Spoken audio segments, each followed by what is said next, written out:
imagine hypothetically that there is a person on a deathbed. They have maybe like 10 seconds to live.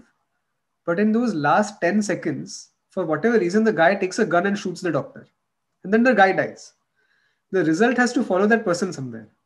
Therefore, we say that it follows in the next life because this life does not have enough time for the suffering to take place based on that consequence. So, that is one way to explain that if the world is fair and if the laws are fair, the result has to come. And therefore, if you commit a heinous crime towards the very last second of your life, where does the result go?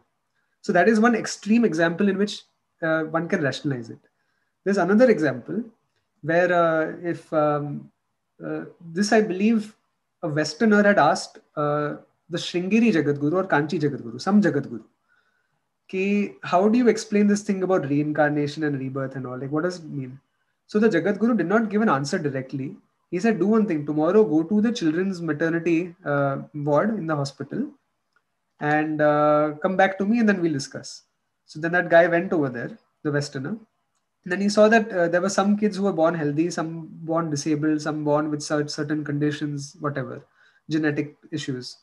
And so then he realized that, see, if the world is the way it is, and it is supposed to be a fair world governed by certain laws, then why should there be a disparity between the births of children also when they have not committed any actions in this life? They have not done anything to deserve it in this life. Therefore, one says that the karma carried over from the previous life. So in the first example, we saw that an action that you perform, like the shooting of the doctor, will carry over to the next life. And here we see an example of the karmas carrying over from the previous life.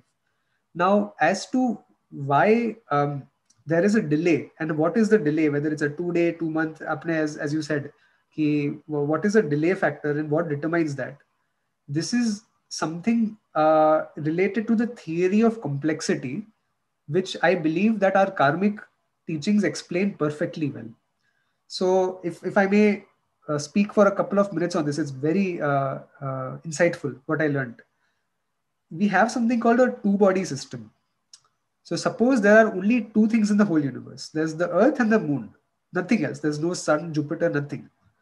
Then it is very easy for us to put that into a computer and figure out what will be the exact, almost exact location of the moon's orbit after like 10,000 years or 20,000 years or 30,000 years. We can say with confidence when the next eclipse will be after 50,000 years. But the moment you introduce a third body into the system, such as even a thing like the sun or Jupiter or whatever, the equation starts breaking down because it becomes more indeterministic. And this is what you call the three-body problem. Now imagine that we live in this world, which is embodied by countless living forms, not just three, but countless. There are more bacteria in our intestines than there are humans who have ever lived on the planet. And everywhere around us, there's a proliferation of life. And every one of these life forms comes with its own history of past karma. If something happens to me today, it's not going to affect only me, but it's going to affect my parents, my wife, and my daughter, and everybody. And so every result that a person undergoes has to be somehow managed within the result that the other people in that environment also experience. And therefore, there is to consider all of these complexities at once. That is why there is a time factor delay, and that time factor is all handled by Ishvara's equations, the karmic laws.